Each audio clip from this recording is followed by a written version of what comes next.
கதை சொல்லும் போதே பாலா சார் வந்து ஃபஸ்ட்டு என்கிட்ட சொன்ன விஷயம், அருண் இந்த இதுக்குள்ளே வந்துட்டிங்கன்னா இதுலேருந்து நீங்கள் வெளில போகிறதுக்கு ஒரு 4 மாதம் ஆகும். சரி ப்ராசஸ் போயிட்டு இருந்துச்சு, எல்லாம் முடிச்சுட்டு. பட் ஆனால் நிஜமாவே it took me some time to come out of it. ஃபிசிக்கலாகவும் பார்த்தீங்கன்னா படம் கொஞ்சம் ஃபிசிக்கல் ஸ்ட்ரெஸ்ஸும் இருக்கும். ஏன்னா எனக்கு படங்களோட அந்த டெரெயினில் எடுத்த விஷயமா இருக்கட்டும். ஃபஸ்ட்டு சொன்ன விஷயம் என்னென்னா, அருண் நீங்கள் ஒர்க் அவுட் பண்ணுறத வந்து ஸ்டாப் பண்ணிவிடுங்க, இந்த படம் முடிகிற வரைக்கும் நீங்கள் ஒர்க் அவுட்டே பண்ணாதீங்க, அப்போ தான் அந்த பாடி லாங்குவேஜ்க்கு நல்லாயிருக்கும் அப்படின்னாரு.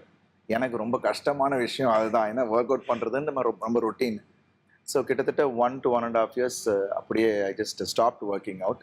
ஸோ அது அந்த பாய் நெக்ஸ்ட் டோர் அண்ட் அந்த கேரக்டருக்கு அது அந்த லூஸ் ஃபிசிக் தேவைப்பட்டுச்சு அப்படின்னாரு. அதனால தான் பார்த்தீங்கன்னா அந்த பிள்ளையாரை எடுத்துகிட்டு வரும்போதெல்லாம் நார்மலாக கொஞ்சம் அங்கங்கே கொஞ்சம் ஃப்ளாப்பெல்லாம் இருக்கும்.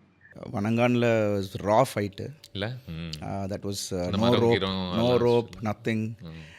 தூக்கி போட்டு மணலில் உருண்டு கல், பிகாஸ் வி டோன்ட் அங்கே போய் டெரெயினெல்லாம் செக் பண்ணுறதெல்லாம் கிடையாது. போயிட்டு நாங்கள் அந்த டெரெயினில் நம்ம உருண்டு அடிச்சு பேந்து காலு பேந்து அதெல்லாம் ஒன்றுமே கிடையாது. So I know that Bala sir would need that, and அந்த கேரக்டருக்கு அது தேவைப்பட்டுச்சு.